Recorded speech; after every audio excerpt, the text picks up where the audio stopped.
әдіс екенсің. Башқұртның атақты күйімен қарсы алып отырмын. Сыбай қашқа деген. Иә.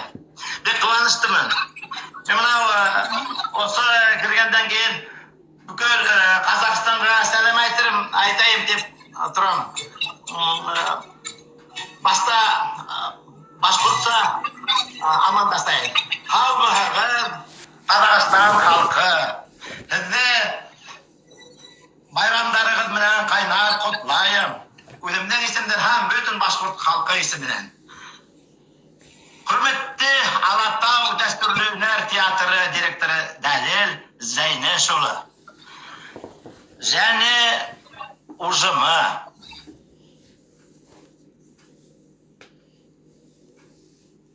бірінші мамыр мейрамы құтты болсын деп айтайын. Рахмет. Ел аман, жұрт тыныш болсын. Болды ма? Башқұрт тілінен сіздерге сәлем. Тамаша, өте тамаша қазақ тілін меңгеріп алыпсыз. Қуаныштымын. Жалпы мен қазір көрермендер қырындап жинала бергенше, толығыменен сізді таныстырып өтейін. Біздің инста парақшамыздың көрермендері бар, оқырмандары бар. Жалпы осы қазіргі індетке байланысты карантинде біз халықты жұбату үндеуменен жалпы Алатау өнер театрының қолдауменен Дәлел Зейнешұлымыз ағамыз бастаған бұл тікелей эфир бағдарламасын жүргізу бізге кезек келіпті. Бүгінгі мейрамыңызбен құттықтаймын. Жалпы мұқым башқұрт халқын құттықтаймын. Башқұртша айтайын, мен де құттықтаймын башқұрт халқын. Рахмет. Менің де мынау Қазақстанда туысқандарым көп, бауырларым көп, таныстарым көп, мұғалімдерім, оқушыларым, сонда бәріне қайнар жүректен сәлем, шын жүректен сәлем деп айтайын. Жақсы. Жалпы сіздің сондай керемет виртуоз қораш екенін башқұрт халқы да, жалпы Қазақстан халқы да жақсы біледі.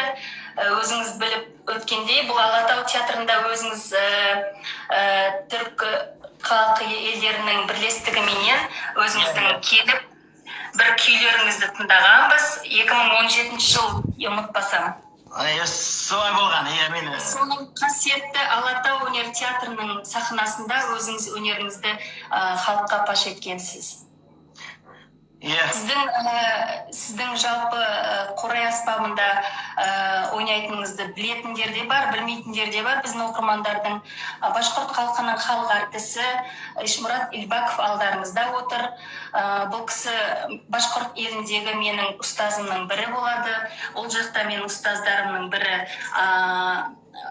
башқұрттың халқының Ишмұрат ағай өзіңіз болсаңыз, жалпы екінші аспабында Азат Айтқұлов ағайымыз бар. Сіздерге өте ризамын. Сіздердің сондай шәкіртке деген ілтипаттарыңызға, аспапты үйрету, жалпы барлық салт-дәстүрлеріңізге барлығына ризамын. Рахмет, айырлым. Жалпы сізде Ишмұрат ағай карантин қалай өтуде? Немен айналысып жатырсыз үйде? Үйден жұмыс істейміз ғой. Үйден жатып жұмыс істейміз. Мынау недерен филармониядан айтады. Соны ойнауға, мына ойнауға түсіріп саламыз. Бірге көмекте түсеміз. Сол жұмысымыз пока сол. Барлық елде солай сияқты қазір тікелей эфирде концертпенен халықты жұбатып, халықты ілтипатқа шақырып, жақсылыққа шақырып отыр деп ойлаймын. Осы біздің қазіргі COVID-19 вирусымыз тезірек кетіп, халқымыз тезірек осы өзінің бұрынғы істеріне, жұмыстарына оралса екен деп тілеймін. Бүгінгі жұма күні қасиетті аптаның жұмасында, қасиетті ораза айында осындай тікелей эфирға сізбен қауышуға дәм етіпті. мінекей кездесіп отырмыз. Өте қуаныштымын. Жалпы өзіңіздің бір сүйіп ойнайтын әрине қазақ халқына деген бір сыйыңызды тартсаңыз, бір шығармаңызды. Мынау мен де өте қуаныштымын, мынау айтқаныңызға рахмет. Мынау қарап отырмын, сіздерге Германиядан да қосылып көрген адамдар көп екен, менің туғандарым шығып жатыр. Өте қуаныштымын. Германия халқына көріп отырмын, Москвадан да кіріп отыр екен, жалпы Қазақстанның түкпір-түкпірінен кіріп жатыр. Менің достарым Татарстаннан да кіріп жатыр екен, көріп жатырмын. Баршаларыңызды көргеніме қуаныштымын. Бүгінгі біздің қойылып отырған концертіміз тікелей эфирде болып отыр. Ишмұрат ағайдың өзінің жаңағыдай таныстырып өткендей, Алатау дәстүрлі өнер театры деген, Алатау дәстүрлі өнер театры деген бірде-бір Қазақстанда алғаш құрылған театр деген деп айтса да болады. Ол үйтіп айтып отырған себебім, Алатау өнер театрында жалпы өнерлі адамдар, актерлар және дәстүрлі әншілер өздерінің режиссерский қойылымдарын қойып атады. Тек қана ол жерде спектакль қойып қана қоймайды, ол жерде эстрада, дәстүрлі өнер театры және жалпы осындай біздің өзіміздің кішігірім ансамбліміз бар. Жалпы ол жерде өнерлі адамдар өте көп жиналған жан-жақтан. Сондай өзінің бір алақандай аялап отырған ансамбліміздің бірі, ансамбльдердің және де театрларымыздың бірі деп айтсақ болады. Мен бірдеңе ойлап берейін бе, ато сен қалай? Сен ойламайсың ба? Мен сізді сыбай-қашқамен қарсы алдым, өзіңіздің бір шығармаңызбенен кішкене біздің көрермендерге паш етсеңіз, өзіңізді сүйіп ойнайтын шығармаларыңыздан. Баяғыда шыққан бір күйіміз бар, шыңырау тұрна деп аталады. Башқұртша сыңырау тұрна. Сонда ona қазақша шыңырау тұрна болып келді. Солай атаймыз.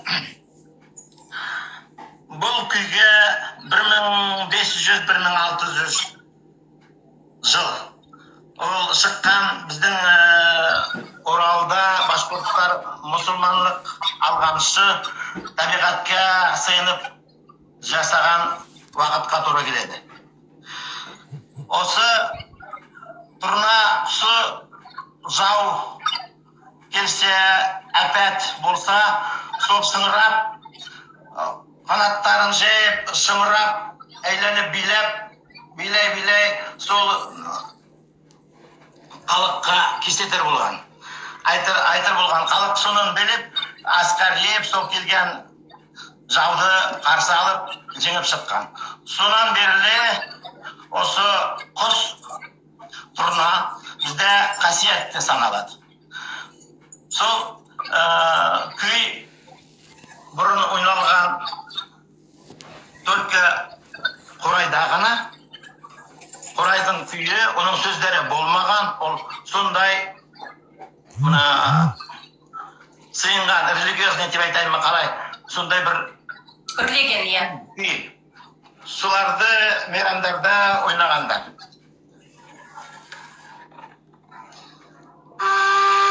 Баста мынау осылайтып көргеніңіз бар ғой, концерттерде бәрі қорайшылар осылайтып.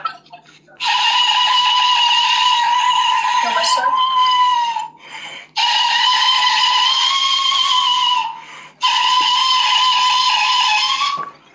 Сол тұрнаның дыбысын шығарып, содан ойнап кетеді. Сол бізде көп қорайшылар бәрі ойнайды ғой.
Вақытымыз қысқа, суға бүкіл күйді ойнап бітіп болмайды ғой.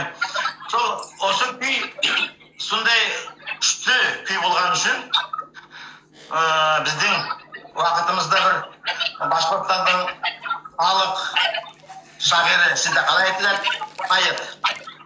Соның сөздеріне ақын жыраушылар деп ақын жыраушы ма? Иә, Сыңырау тұрына күй келіп шыққан.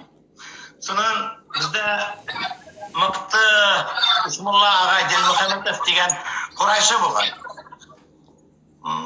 Оған теңі болмаған, мына мелодист, сондай сазлы ойнаған бір құрайшы. Соның осы обработка жасап, бұл күйге Уралым деген күй шыққан. Осы Уралым күйі бізде қазір ән болып, сөздеріне Салават Юлаев бізде мелінде батырымыз бар. Соның сөздеріне Уралым деген күй деп қойған. Мына күшті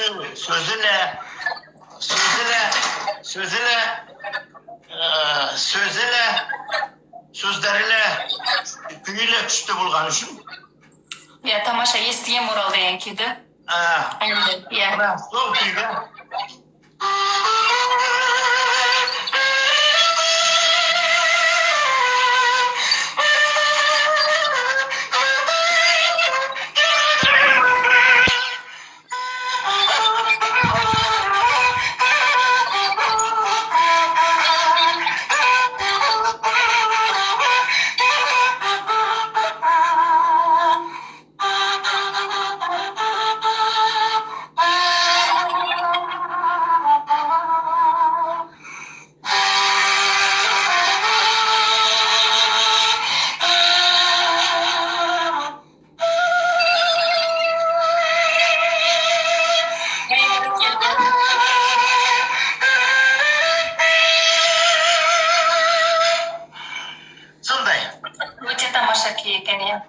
бұл күйді маған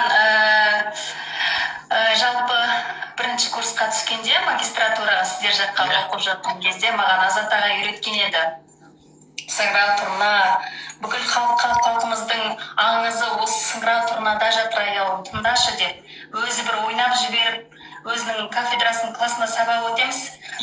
Ойнап шыңыратқанда енді ол кісінде бір тұлға ғой. Башқұртстанның бір тұлғасы.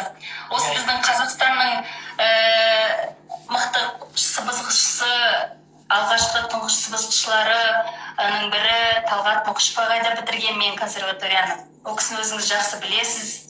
Мені жақсы білесіз емес, мен де оқыған. Мен оның ұстазы болған ғой. Сізде оқыды, сізден де дәріс алдым. Жалпы сол кісіде мен оқығам деп айтып жатырмын ғой сізге. Сол бәрі бір тарау болып жатыр ғой бұл жерде. Тамырдан тараған, кәдімгі өскен үлкен ағаш бәйтерек болып жатырмыз ғой. Оқушыдан шәкірттен ары қарай, ұстаздан ары қарай жалғасып жатқан жайымыз бар. Солай бола берсін. Керемет. Мен де сіздердің би күй дейді, башқұрттың би күйі. Би күйлерінің бірін орындап берейін. Әбизер күй дейді, әбизер күй.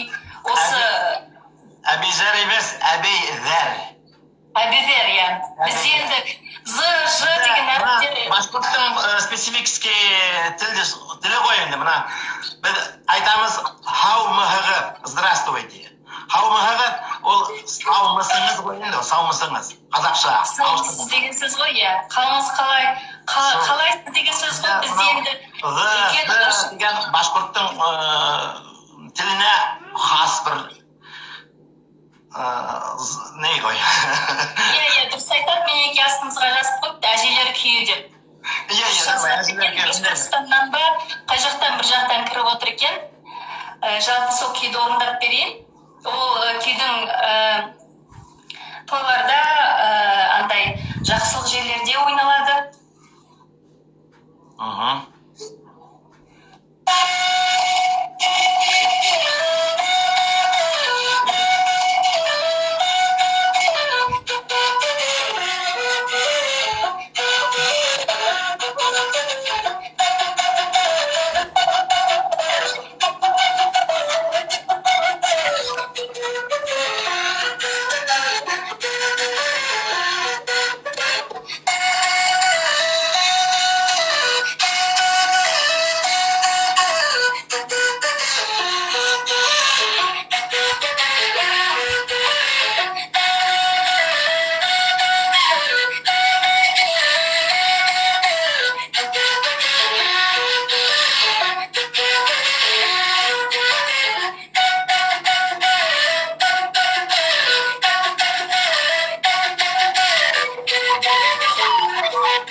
керемет.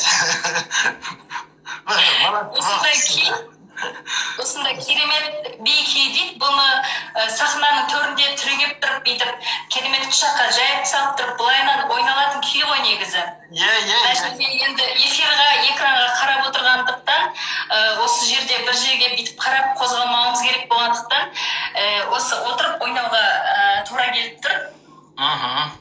Мынау айтқым келіп тұр, Абай Құнанбаевтың 175 жылы мейрамы қашан болады? Сонда жақында ма?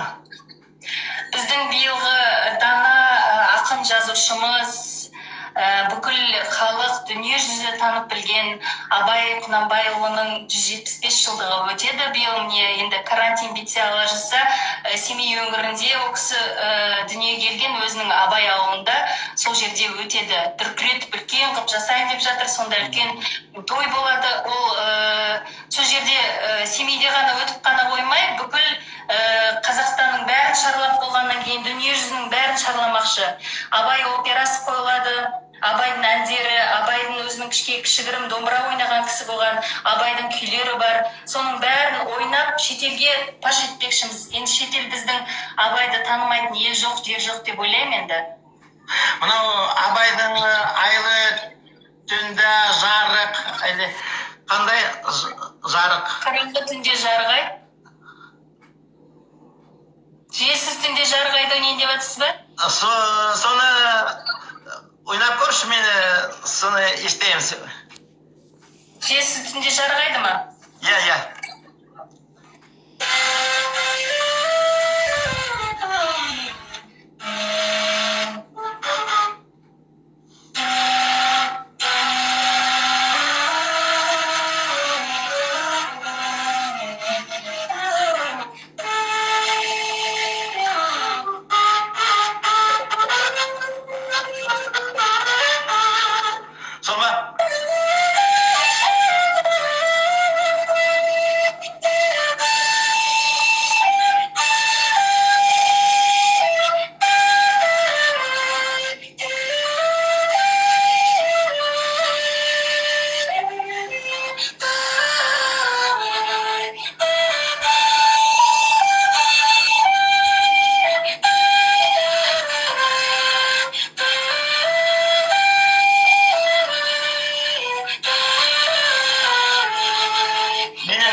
Есіме түсті күйін ұмытып тұрғанмын.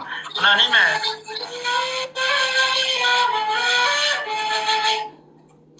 Желсіз түнде жарыға, иә.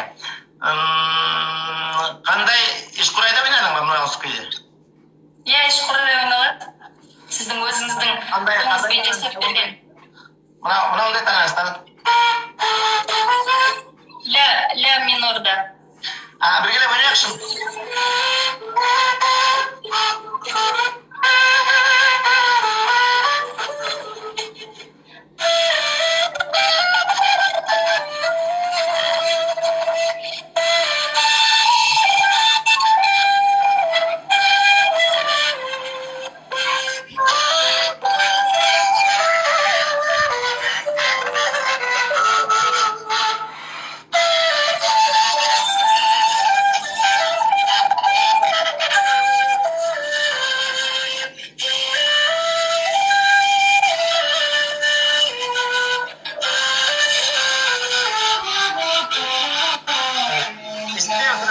Мен таңда дұрыстап өзім ойнап көрейін, сені айтсаң дұрыс па, жоқ па?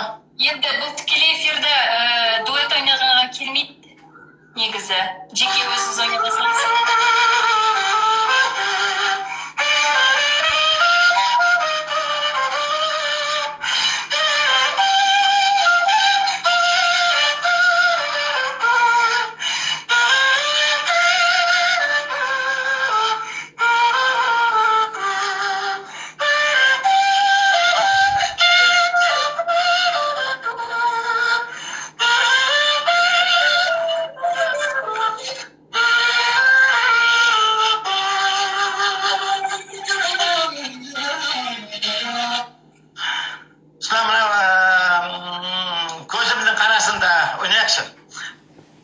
Мынау неге ол космостан жаңғырған күй ғой, иә?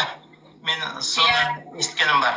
Керемет кең ауқымда әннің өзін айтылуды негізі сөздері бәрі өте күрделі ғой. Операда да қолданған. Жұбанов ағайымыз айтамыз. Көзімнің қарасы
бірінші шығам ғой енді мынандай теледидарға. Телеэфирға ма? Жақсы, өте тамаша ойнадыңыз. Қазақтың әнін, күйін біле білген ол артық болмас. Иә, мынау мен Шәмші Қалдаяқовты жақсы көремін. Ой, король вальсы. Бізге биыл Шәмші Қалдаяқов атамызға да 90 жыл өтеді. Мен жалпы енді келесі аспапта ойнап берейін, Шаңқобыз аспабында. Якуттың атшапс қазаларының бірі. Иә. Қазақтың әндері Шаңқобызда негізі жай әуендетіп ойнайды ғой, мысалы Арманды ойнап берген сияқты көрсетіп берейін салыстырмалы түрде.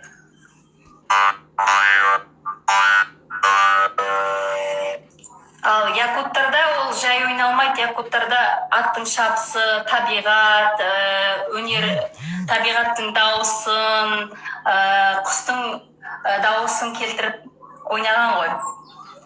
Енді бір кішкене үзіндісін ойнап берейін.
Өте керемет.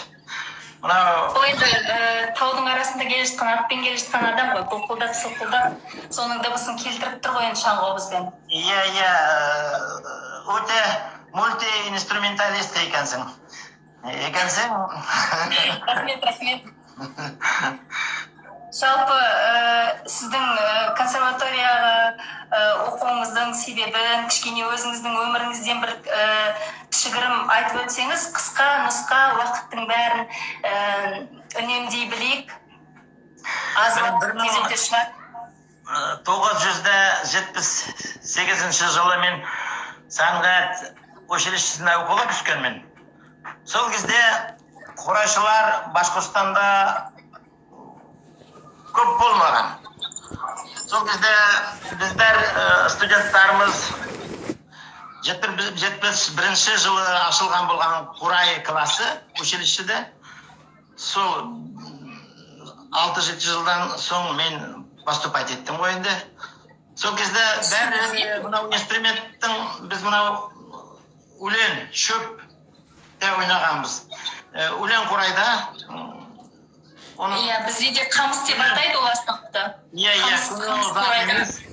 тез сынады, ойнаймыз, бізден күлген адамдар болдылар. Сонда мен ойлағанмын, біздің инструментімізді дүния кемеліне көтерейін деген ойымыз сонда оянған. Сол бұның үстінде істегенмін ұзақ жылдар. Сол Ешқурайдың келіп шығуы осы сол талқайт еткен енді. Сол етергеш болған. Соған әкеп соқты ойында, аспапты дамытуыңыз соған әкеп тұр ғой. Бүкіл шығармаларды ойнау барлық дыбыстарының болса екен деген. Енді ол жағы да жақсы, керемет. Енді сіздің аспабыңызбен асанды ойнап жүрген. Басқа елдерде, онда башқұрт қана ойнаған, осы онда Қазақстанда жоғалып қалған инструмент саналған, басқа халықтарда түркпендерде есіткенбіз, түйдек болған, мынау башқұрттарда сол Құрая ғана, барлық домбыралық күйдеріміз сол Құрайда ойналған. Сол бір инструментіміз болған. Қазір мынау Қазақстанға рахмет, біздердің домбыраларын алып, соны ойнап, қазақтардан алып, башқұрттар тіргізіп атыр. Бізде қазір күшті домбырашыларымыз бар. Мына сізде қазір сіздердің тарихыңызда сыбызғы болған, соған соны айтам. Мен мынау бізде қайбір недер болған, пікірлер болғанмы, болмағанмы, қазақта деген сияқты. Ол кезде неге Қытайдан келген қазақтар, Монголиядан келген қазақтар осы сыбызғыда ойнап келеді. Оны башқұрт Қытайға барып үйретпеген ғой енді. Соның қазақтары соған оны сөз болуға тиіс емес. Қазақтар ойнай беріңдер, өштеріңіздер, сыбызғыңызды, сол ақ жол сіздерге. Соны айттым келіп тұр. Бұна Ешқурай содан келіп шыққан. Қазір осы хроматик